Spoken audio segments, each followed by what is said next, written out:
que você abra a sua Bíblia no livro de Mateus, no capítulo 7, no verso 24.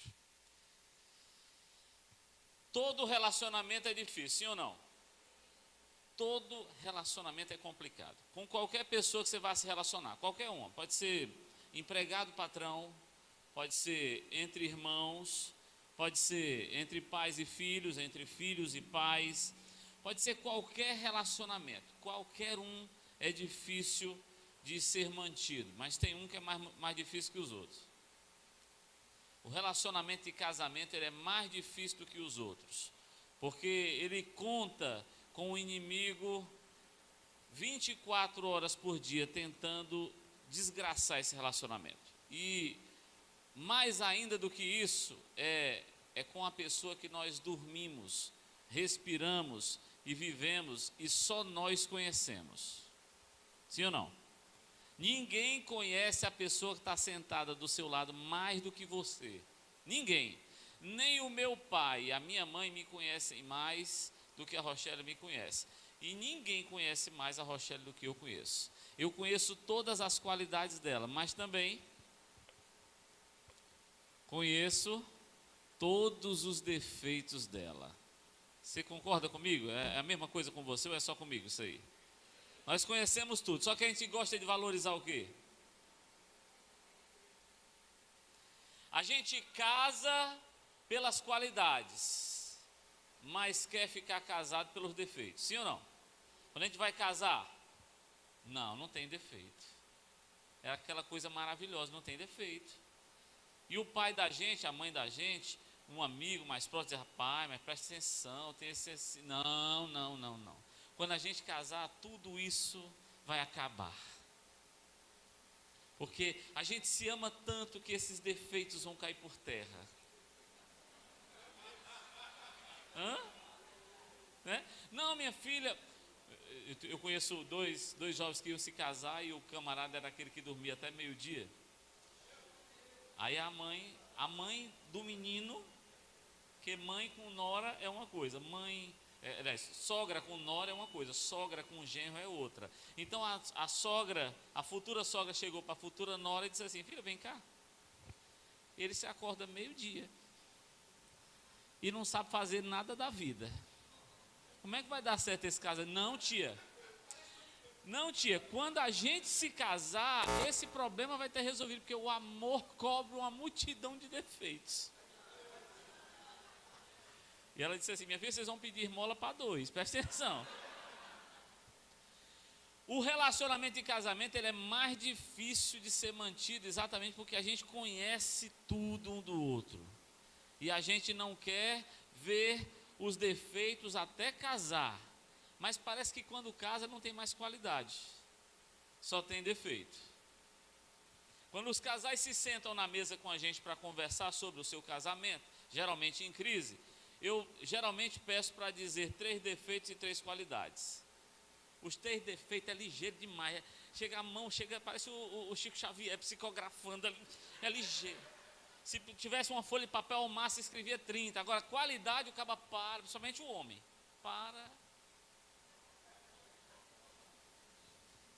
Geralmente escreve 1 ou 2.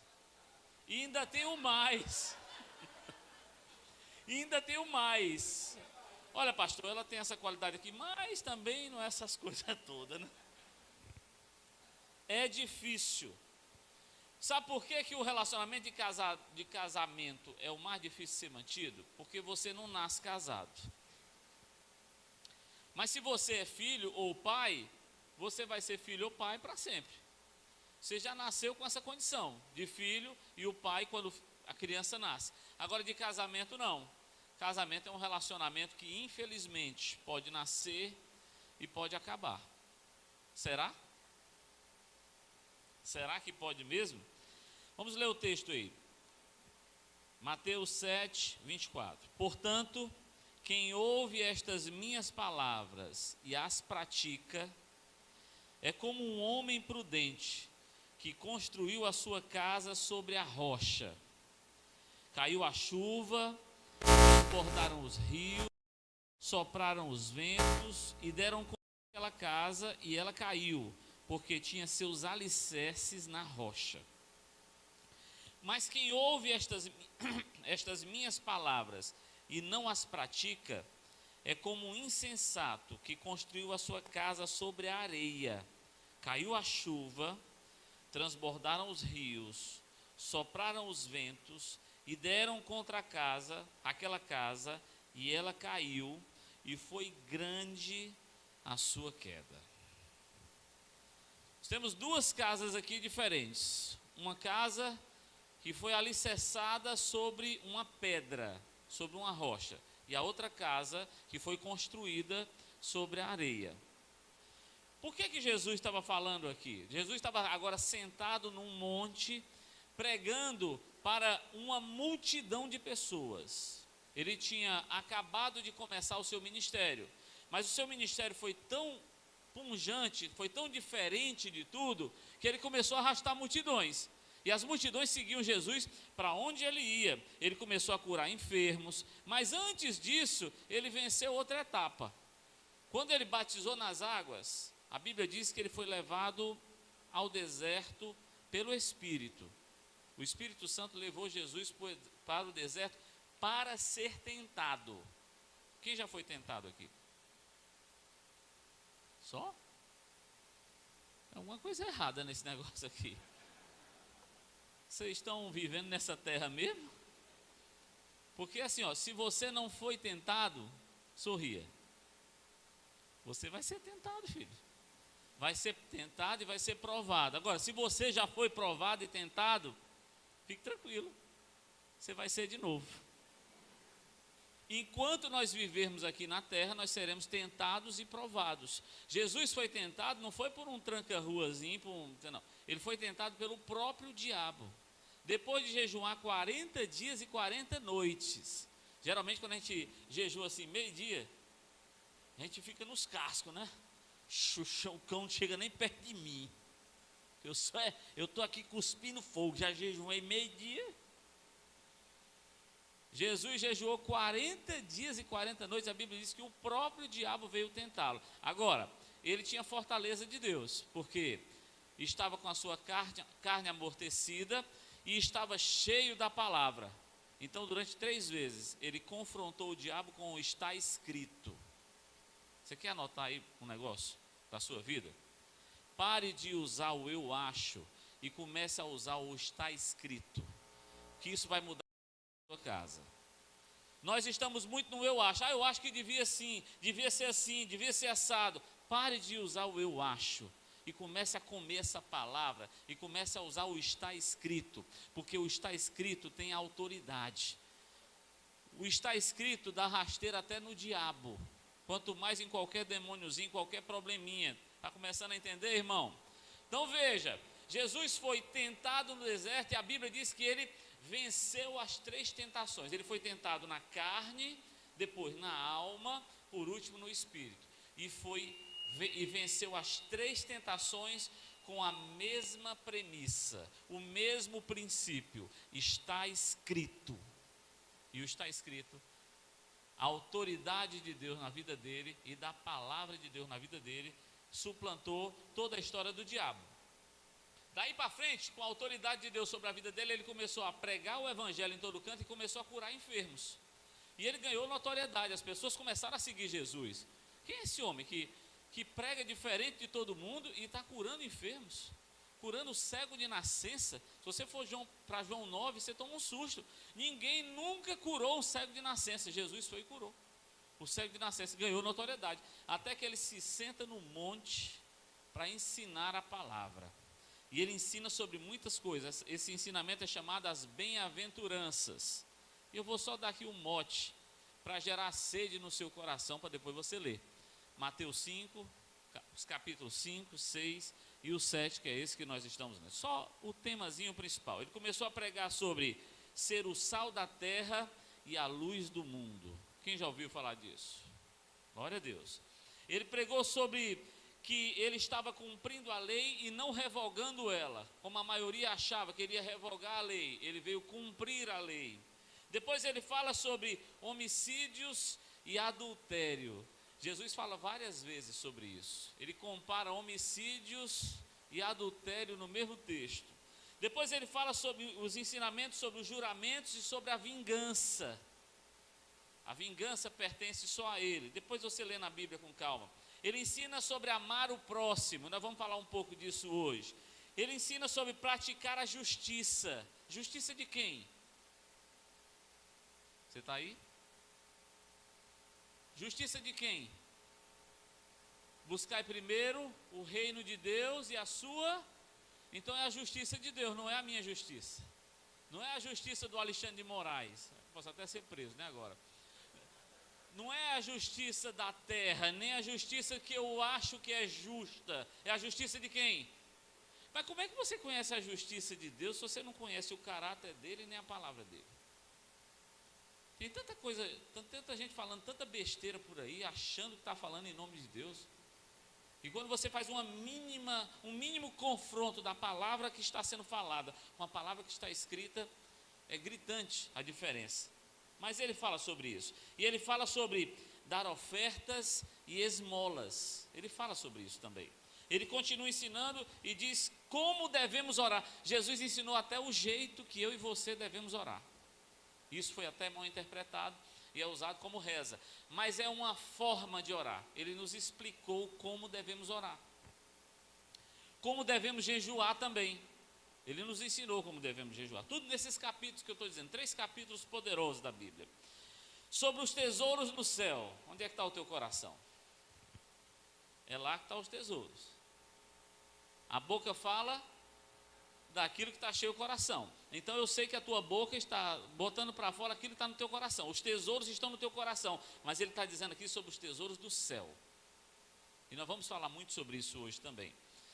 E ele vai falar da luz e das trevas. Vai falar sobre os 2 senhores. Não dá para adorar a Deus e a Mamon, né? Interessante falar sobre isso porque ele fala sobre o Mamon. E o Mamon era um deus que existia naquela época com aqueles povos. Era um Deus muito conhecido e, entre aspas, muito carismático naquela época. Era o Deus das riquezas. E você sabe qual era a representação do Mamon? Era de um porco. O Mamon era um porco. Se eu tivesse mais uma socada com a Rochelle, essas coisas não vão me atingir mais. Não, não é verdade, irmão. Não é verdade. Parece que dói mais. Sabe? Algumas palavras que a santa diz para mim, dói mais do que doía alguns anos atrás. Mas há uma diferença daquela época para hoje. Veja, faz de conta que você casou agora e você tem um recurso para construir uma casa. Onde é que você vai construir essa casa? Na praia? De frente para a praia?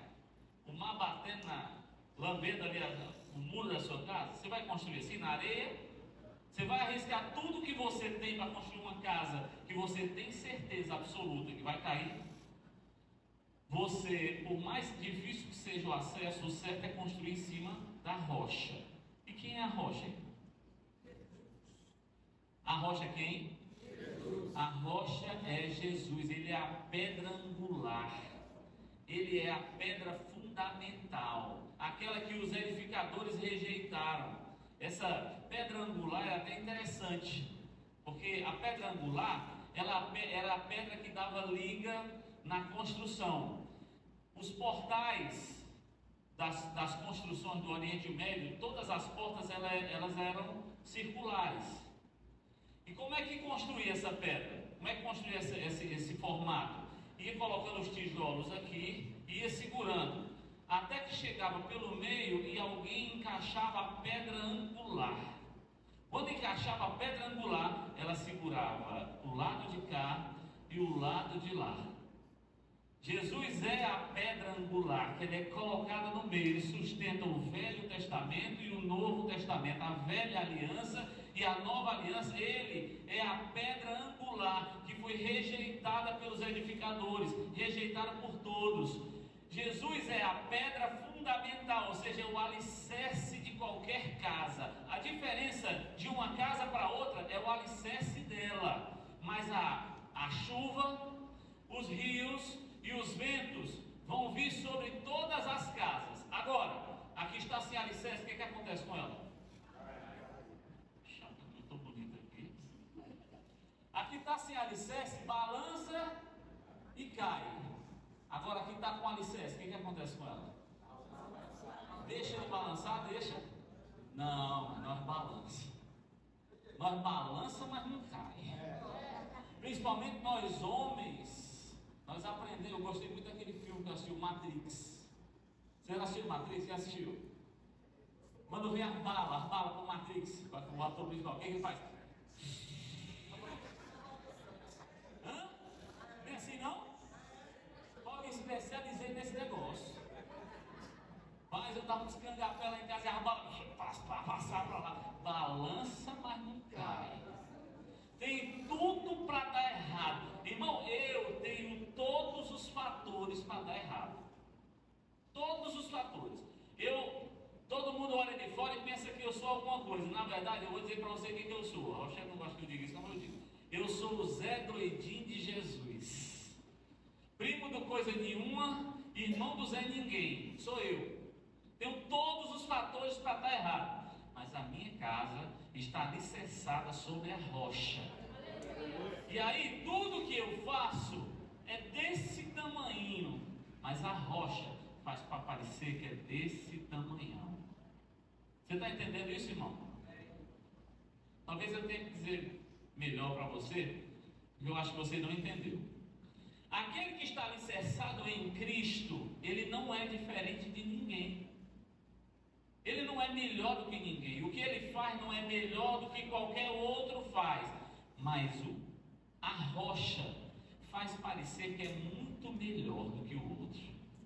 Eu não vou dizer isso para os meus patrões não, mas eu não mereço ganhar o salário que eu ganho não. Eu ganho bem, eu não mereço ganhar não. O que eu faço é desse tamanho. Só que quando eles olham o que eu faço, eles dizem, rapaz, isso é top demais. Eu fico olhando, mas esse cara está doido. Eu só fiz isso aqui. Porque a minha casa está alicerçada em quem fez o céu e a terra. E Ele é quem me dá parecer aos homens. Eu não estou preocupado com o que você acha de mim, não. Eu estou preocupado com o que Ele acha de mim. Enquanto eu estiver fazendo a vontade dEle, você está achando que eu sou maravilhoso. Mas eu não sou lá essas coisas todas. Só a Rochelle que acha que eu sou. Então veja, eu tenho uma chave para você.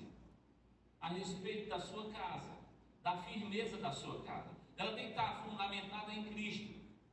Ela tem que ter um princípio seu, principalmente dos homens aqui. Principalmente dos homens. É para todos, mas é principalmente para os homens. No dia em que eu e você nos casamos, quer dizer, eu não casei com você, no dia que eu casei com a Rochelle, você casou com a sua esposa, nós fizemos um juramento, não foi? Sim ou não? Sim. Fizemos um juramento. Eu fiz um compromisso com a Rochelle. Deixa eu dizer, hoje eu conversava com ela pela manhã sobre isso. Muitas vezes na nossa história de vida eu fiquei casado pelo compromisso e não pelo que eu sentia por ela. Se eu fosse colocar na balança sempre o que eu estava sentindo, meu irmão, eu já tinha feito muita besteira na minha vida. Porque se mover por sentimentos é a pior besteira, a pior idiotice que você pode fazer na sua vida. Você tem que se mover por compromisso, por aliança. E aqui é um assunto muito importante para ter com você nessa noite. Porque se você não lembrar de nada que nós conversamos aqui, mas lembrar desse fato específico, a história da sua casa vai mudar. Porque eu vou fazer 27 anos de casado agora no dia dos namorados, porque eu sou romântico. Alguns refutam dizendo que eu quis economizar o presente, mas é mentira, é inveja. Eu fiz isso porque eu sou romântico. Casamos nos dias dos namorados, vou fazer 27 anos de casado. E nesses 27 anos de casado nós passamos por muita coisa. E muitas delas, talvez a maioria delas ruins. Muitas coisas. Muitas coisas que eu fiz de errado, muitas coisas que ela fez de errado, e muitas coisas que fomos provados pelo Senhor. Muitas coisas.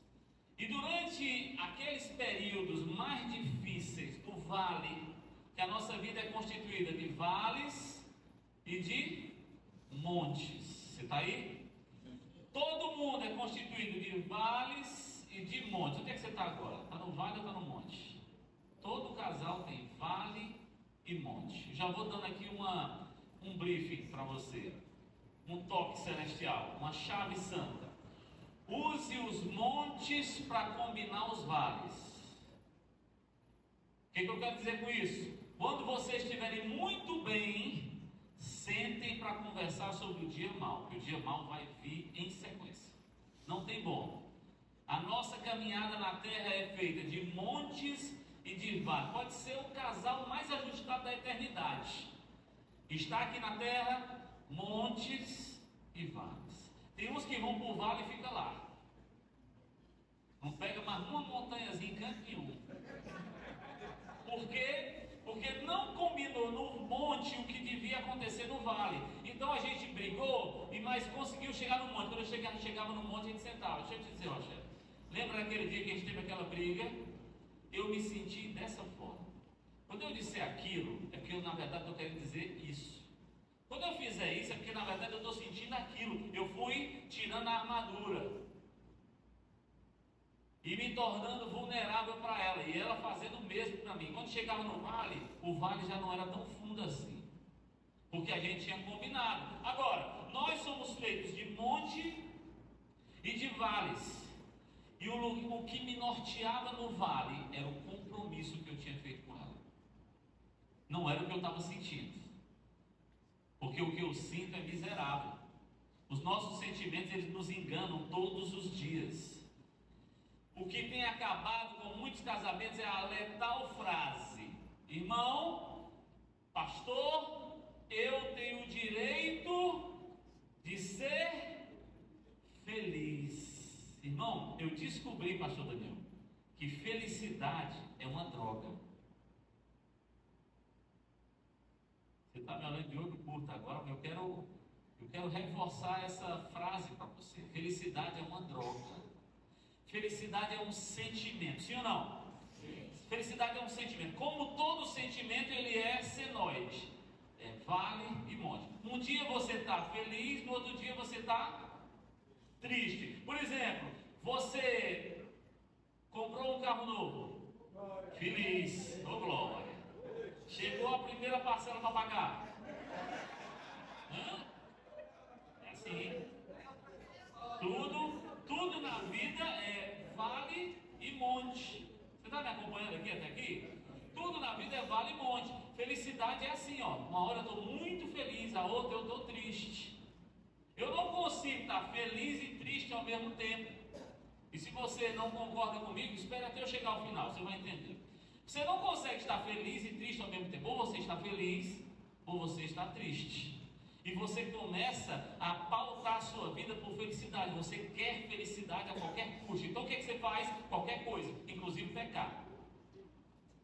Qualquer coisa você faz para ter felicidade. Você pega um pico de droga. Eu quero é ser feliz, meu irmão. Não quer saber não. Eu quero alguma coisa que me dê. Aí você pega um picozão de felicidade grande, faz uma besteira, sai para uma noitada, pega mulher, não sei o que, não sei o que, não sei o que. No outro dia, o vale é mais fundo. O vale é mais fundo. Você começa a entender a besteira que aí você não quer ficar no vale. Então, mecanicamente, você quer sair de lá. Então, o que você faz? Você marca uma outra loucura maior ainda para você subir num monte, o pico da droga da felicidade. E aí a queda começa a ser maior ainda e não tem jeito. Agora, a Bíblia diz que felicidade é um sentimento. Sentimento é coisa da alma. Mas ela vai falar de outra coisa. O contrário de felicidade é o quê?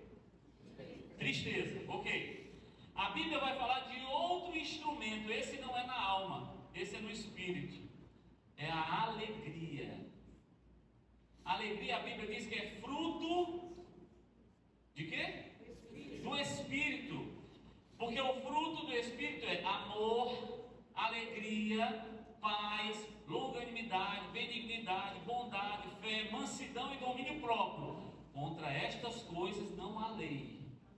É no Espírito, é fruto do Espírito. Então eu não como, não é um fruto físico. Eu não como na carne e nem como na alma. Eu só consigo comer esse fruto se eu andar em Por isso que a Bíblia vai dizer um pouquinho antes, Gálatas 5,16: andai em espírito, não cumprireis as concupiscências da carne. Se eu ando em espírito, eu me torno alegre no Senhor, porque a alegria do Senhor é a minha força. Neemias 8,10. Então veja, felicidade é sentimento, monte e vale. Alegria é fruto do Espírito. Olha como é que a alegria é. Então veja, eu posso ser alegre e estar triste. Eu posso ser alegre e estar feliz. O meu sentimento não muda a minha condição em Deus. Quem está entendendo até aqui, irmão? O meu sentimento não muda, porque eu tenho um compromisso com Deus de alegria no meu coração. Alegria por quê, irmão? Porque eu tenho a salvação em Deus na minha vida. Essa é a maior alegria que eu tenho no meu coração. Então eu estou disposto a passar por qualquer vale, porque o meu sentimento não vai variar quem eu sou dele. Eu sou retilíneo dele. Eu tenho alegria no meu coração que não é fruto, que não é um sentimento, mas é o fruto do Espírito Santo. Amém por isso? Então veja, eu posso escolher pelo meu sentimento, ou eu posso escolher pelo fruto. Isso vai determinar se a sua casa está sobre a rocha, ou se a sua casa está sobre a areia. Se a sua casa está sobre a rocha, nada muda a sua condição. Um dia, 7 anos de casado, eu e Rochelle morávamos numa casa no bairro de Fátima, tínhamos os 2 filhos lá, e Deus queria provar as nossas vidas e mudar o nosso caráter. Já éramos crentes há 3 anos, e o Senhor disse: eu quero saber quem vocês são mesmo. Aí Ele fechou as torneiras para trabalhar na nossa vida. Alguém já passou por isso ou está passando? Deus, às vezes, quando quer tratar das nossas vidas, Ele fecha as torneiras e impede que as pessoas cheguem perto de nós. Só tinha eu, o Rochelle e os 2 meninos numa casa. E aí, nós passando por problemas financeiros graves, muitos dias só tínhamos o que comer naquela refeição e não na próxima mais. Deus nos deu a prova da panela e nós tivemos um encontro verdadeiro com o Senhor. Nós nos encontramos separadamente com o Senhor. Com a Rochelle, foi assistindo televisão, quando ainda tínhamos televisão, porque logo em seguida ela queimou. Ela assistindo televisão e o R.R. Soares estava pregando esse dia, pastor. Homem de Deus, aqui, você vai saber por quê. Porque ela estava assistindo televisão e o R.R. Soares pregando disse assim: a mulher sábia edifica a sua casa, a tola destrói com as próprias mãos. Ela disse assim: não conhece meu marido, não sabe nem quem está falando. Aí o R.R. Soares lá na televisão: minha irmã, eu não conheço seu marido não, mas o Senhor conhece. A mulher sábia edifica a sua casa, a tola destrói com as próprias mãos. Aí ela começou a discutir com o homem na televisão. Foi o programa de televisão mais caro da história, porque era só para ela. Ela começou a discutir com o cabo. Ela dizia as coisas e o cabo dizia: dá para cá. E começou, até que ela, no meio da conversa, disse: pois tá bom, o que é para eu fazer? Já que eu sou a culpada, o que é para eu fazer? E o Senhor visitou ela naquele dia e ela teve um encontro maravilhoso com o Senhor e começou uma lua de mel com Jesus. Começou a ter um caso com Jesus. A pessoa, ela esperava eu sair de casa para correr para os pés de Jesus. Você não tem um caso não, pastor? Eu tenho um caso. Estava tendo um caso com Jesus. Quando eu chegava lá, eu ficava nervosa. Meu Deus, está chegando, ô Jesus, e agora, Jesus? Me dá a palavra para falar com esse homem, porque eu não aguento mais esse homem não.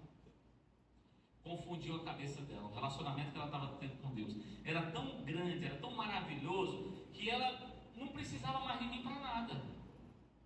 Nada, ela não precisava de mim. Aí um dia eu cheguei em casa e disse: cara, eu quero falar contigo. Deixa eu te dizer, vamos divorciar. Eu não estou mais gostando de ti. Irmão, eu não ia ficar por baixo. Mas eu também não estou mais gostando de ti, não, besteira. Por mim está resolvido, vamos divorciar. Fica aí no teu quarto, que eu vou ali pro. Fica nesse quarto, que eu vou ali pro meu, mais tarde a gente vê quem fica com quem. A gente não tinha nada mesmo, irmão, nem ficava nada para mim. Aí eu fui pro quarto, quando eu cheguei lá, irmão, foi a minha experiência com Deus. Eu fechei a porta do quarto. Quando eu fechei a porta do quarto, eu liguei um botão lá no céu. Aí o Senhor disse assim: tu não é homem. Uma voz no quarto, para mim: tu não é homem. Eu não sou homem? Conversa é essa? Cearense macho. Comecei a brigar com Jesus dentro do quarto. Eu sou homem, você não é homem. Ele começou a dizer que eu não era homem, eu comecei a dizer que era homem. 1h30. 1h30 eu dizendo no quarto, ele tentando me convencer que eu não era homem, eu tentando convencer ele que eu era. Eu sou macho, você não é homem, e tome confusão. Até que eu fiz igual a ela, sem saber. Eu disse assim, pois tá bom, por que eu não sou homem? Subi as calças assim. Aí ele olhou para mim e disse assim, porque se você não é homem para cumprir a aliança que fez com uma mulher, você jamais vai cumprir a aliança que fez comigo. Uau! Eu disse, como é? Então quer dizer que isso aqui agora depende disso aqui? Esse assim, você entendeu. Está resolvido. Está resolvido, sabe por quê? Porque a coisa que eu menos quero no meu relacionamento com Deus é meu casamento. Meu casamento é a aliança colateral da aliança que eu fiz com Ele. Eu quero ir para o céu, amém, irmão? Eu quero me encontrar com o meu noivo, com o meu Senhor, nos ares, que eu vou morar eternamente com Ele. Ele é o meu pai, Ele é o meu irmão e é o meu noivo. Eu entendi naquele dia que para eu agradar Ele, eu tinha que agradar agora ela. Para eu dizer para Ele que a aliança que eu fiz com Ele era inquebrável, eu tinha que tornar essa aliança aqui inquebrável. Era assim que Ele entendia o meu relacionamento com Ele. Você está entendendo aqui, irmão? Até aqui? Não fico com raiva não, já vou terminar.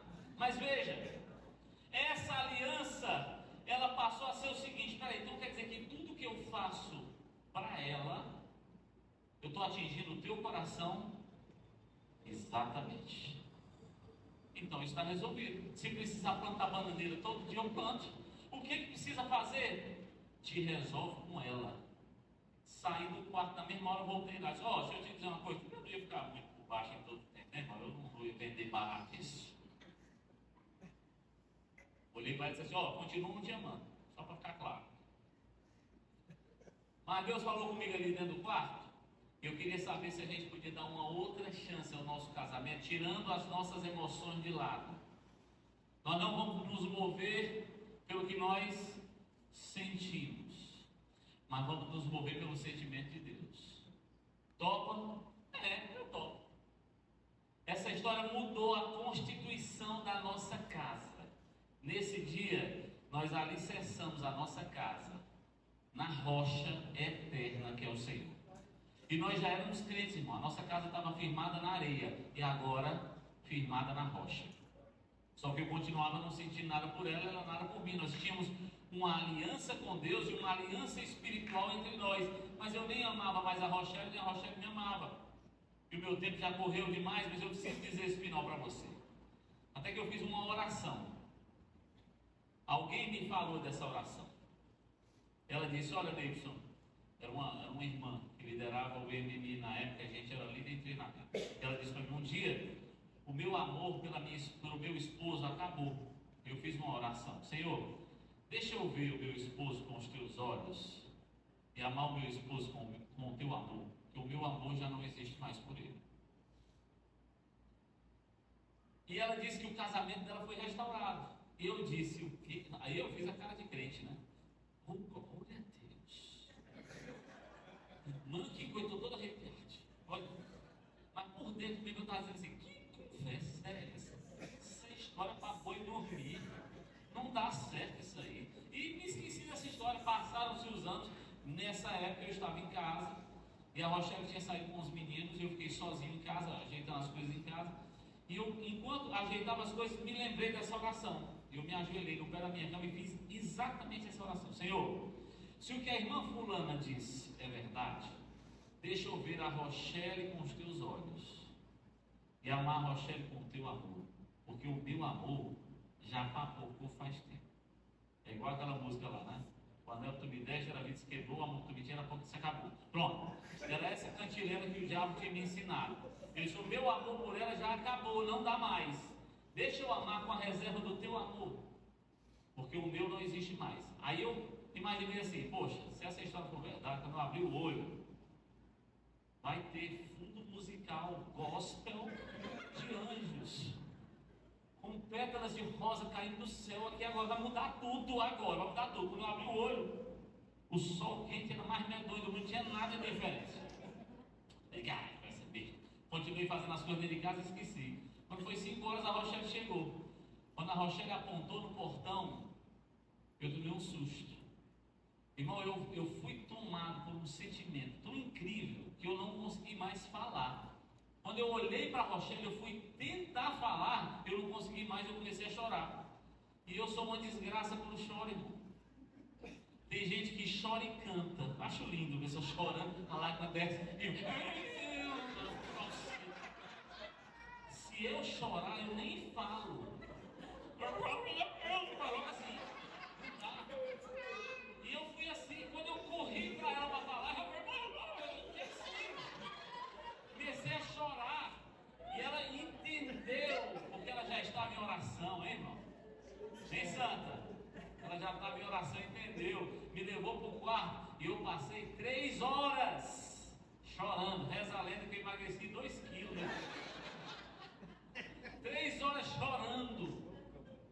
Quando eu comecei a falar, quando eu comecei a parar de chorar, controlar minhas emoções para falar, eu disse assim: olha, quando eu te vi, Deus me mostrou o quanto tu é especial para Ele.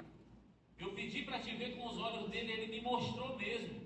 Ele te ama sublimemente, é um amor incrível. E eu quero dizer que eu quero ter esse mesmo amor por você, porque esse amor é muito lindo. E Ele me mostrou quem você é para Ele. Eu te amo demais agora. Eu quero te pedir perdão. E sair pedindo perdão a ela por uma série de coisas que eu tinha feito com ela naquele dia. Naquele dia, irmão, as nossas emoções foram restauradas. Nós tínhamos sido restaurados espiritualmente. E agora estávamos sendo restaurados nas nossas emoções. Ali nós firmamos as nossas emoções na rocha, que é Cristo. Não adiantava mais eu tentar fazer do meu jeito, irmão. Do meu jeito estava dando errado. Ei, irmão, do teu jeito não dá certo. Só dá certo se for do jeito dele. Ele sabe o jeito certo. Essa oração foi chave na minha vida ainda hoje. Ainda hoje. Eu como dessa oração que eu fiz há 20 e tantos anos atrás. Ainda hoje eu como dessa oração. Porque a chave da vida de qualquer pessoa está em Cristo. Não está no que eu faço e nem no que eu posso fazer. Mas no que Cristo representa dentro da minha casa e dentro da sua casa. Então que eu e você possamos fortalecer o nosso casamento, firmando ele na rocha, e entendendo que é do jeito dele, é com o amor dele. O meu amor acabou, eu me tornei, sabe o quê? Eu vou terminar com essa frase para você. Quem é advogado ou operador do direito vai entender o que eu estou dizendo. Eu me tornei fiel depositário do amor de Deus pela vida da Rochelle. Eu não tinha mais amor por ela. Foi o que Deus fez? Pronto, tu é um depósito. Eu vou lançar na tua vida agora amor que eu tenho por ela, para que você a ame com o meu amor. E eu me tornei fiel depositário, um depósito de amor de Deus para a vida dela. E eu comecei a querer amar a vida dela, a praticar todos os atos que eu tinha para fazer. E nós nesse dia deixamos de estar casados. Eita, estraguei tudo. Daquele dia para frente, nós não éramos mais casados. Sabe o que eu sou com a Rochelle hoje? Hoje eu e Rochelle somos parceiros de eternidade. Eu e a Rochelle hoje estamos caminhando e um está levando o outro à eternidade. Nós não estamos preocupados com os princípios dessa terra e nem com os fundamentos dela. Nós estamos preocupados com o encontro que teremos nos ares com o nosso Pai, com o nosso Senhor. E eu estou gastando tudo o que eu tenho pela noiva do Cordeiro, e para que eu e ela cheguemos até aquele dia perfeitos na presença do Senhor. Que Deus em Cristo abençoe profundamente a sua